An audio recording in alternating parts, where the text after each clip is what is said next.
Hi friends, I'm Rathod Nagesh from Kuntala.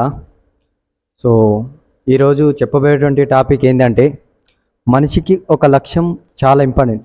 అంటే మనిషికి లక్ష్యం లేకుంటే వేస్ట్ అబ్బా. మనిషికి లక్ష్యం ఉండాలి. ఆ లక్ష్యం ఎట్లా ఉండాలంటే ఒక ఉదాహరణ చెప్తా వినండి. ఒక సుత్తి ఉందనుకో, దానికి బండ మీద కొడితే పగిలిపోతుంది, కానీ సుత్తి ఎప్పుడు పగలదు, గుర్తుపెట్టుకో. ఆ విధంగా మన లక్ష్యం ఉండాలి. మన లక్ష్యంకు ఒక బలంగా ఒక దృఢంగా ఉండాలి. అది కూడా ఎట్లుండాలంటే చెప్తా.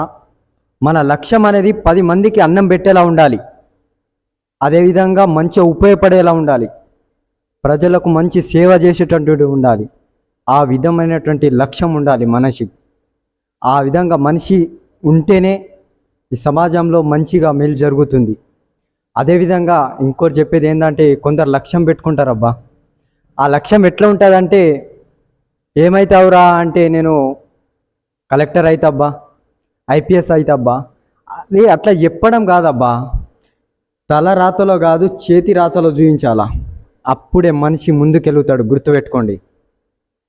అందుకే చెప్తున్నా, ఈ లక్ష్యాన్ని ఇట్లా ఉపయోగించుకున్న వాళ్ళే మనం ముందుకెళ్తాం బా. ఇప్పుడు ఉదాహరణకు ప్రవీణ్ అన్న ఉన్నారు. ఇప్పుడు మంచిగా చదువుకున్నాడు అబ్బా, డిగ్రీ పీజీ మంచిగా కంప్లీట్ చేసుకున్నాడు. సో మరి అతనికి చాలా జాబ్ ఉన్నాయి, మరి కొట్టుకోవచ్చు కదా. అన్నిటికీ ఎలిజిబిలిటీ కదా.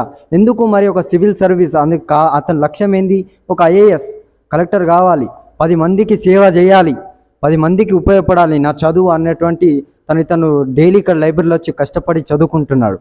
ఆ విధంగా మన లక్ష్యం ఒకసారి ఆగిపోయిందంటే తన మీద ఆగిపోద్దు. మనం కూడా పరిగెత్తు పరిగెత్తు పరిగెత్తు వచ్చే వరకు పరిగెత్తుతూనే ఉండాలి. అప్పుడే మనము ఏదైనా ఒక రోజు సక్సెస్ అవుతాము ఖచ్చితంగా. అందుకే చెప్తున్నాను, ఎప్పుడైనా మనం ఇప్పుడు ఒక ఎగ్జామ్ రాసిన మనం ఒక లక్ష్యం ఉంది. ఏంది, ఒక ఉదాహరణకు ఒక పోలీస్ అనుకో. సో మనము ప్రిలిమ్స్ రాసినాం అనుకో, ఒకసారి ఫెయిల్ అయిందామంటే అక్కడికే మనం ఆగిపోవద్దబ్బా. నేను ఈరోజు ఏం తప్పు చేసినా నేను ఇంకోసారి ఇంకా గట్టి ప్రిపేర్ అవుతా అన్నట్టు ఉండాలా. మన దగ్గర లోపల మన మనసులో చెప్పద్దు. మన మనసుని చెప్పుకుంటున్నాం మనం ఫెయిల్ అవుతున్నామని, అంతే తప్ప మనము చేసి చూపించాలా. ఏదైనా కానీ, ఏ పనైనా కానీ, ఏదైనా కానీ చేసి చూపించాలబ్బా. నాకు ఒకటే నచ్చుతుంది, ఏంది, ఎప్పుడైనా కాదు తలరాతలో కాకుండా చేతి రాతలో చూపించేవాడు నా దృష్టిలో గొప్పవాడు. అదేవిధంగా అతనికి నేను చిన్నవాడైనా ఎప్పటికైనా సెల్యూట్ కొడతాబ్బా. అటువంటి వాడు నాకు ఈరోజు ఈ సమాజంలో కావాలి.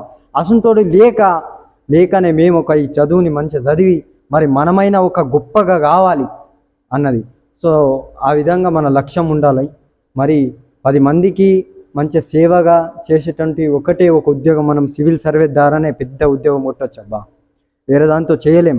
అందుకే కష్టపడి ఏదైనా కానీ, కష్టపడింది ఏది రాదు, సులభంగా అయితే ఏది రాదబ్బా. కష్టపడాలి, దేనికైనా కష్టపడితేనే వస్తుంది కదా. సుఖపడితే ఏది రాదబ్బా. ఇప్పుడే మనం కష్టపడితే పెద్దయ్యాక మనం సుఖపడవచ్చు, కానీ ఇప్పటి నుంచే సుఖపడితే మళ్ళీ తర్వాత కష్టపడాల్సి వస్తుంది. అందుకే కష్టానికి బానిస అవ్వాలబ్బా, నాకు తెలిసింది. అదేవిధంగా ఇంకటి ఏంటంటే స్టాప్.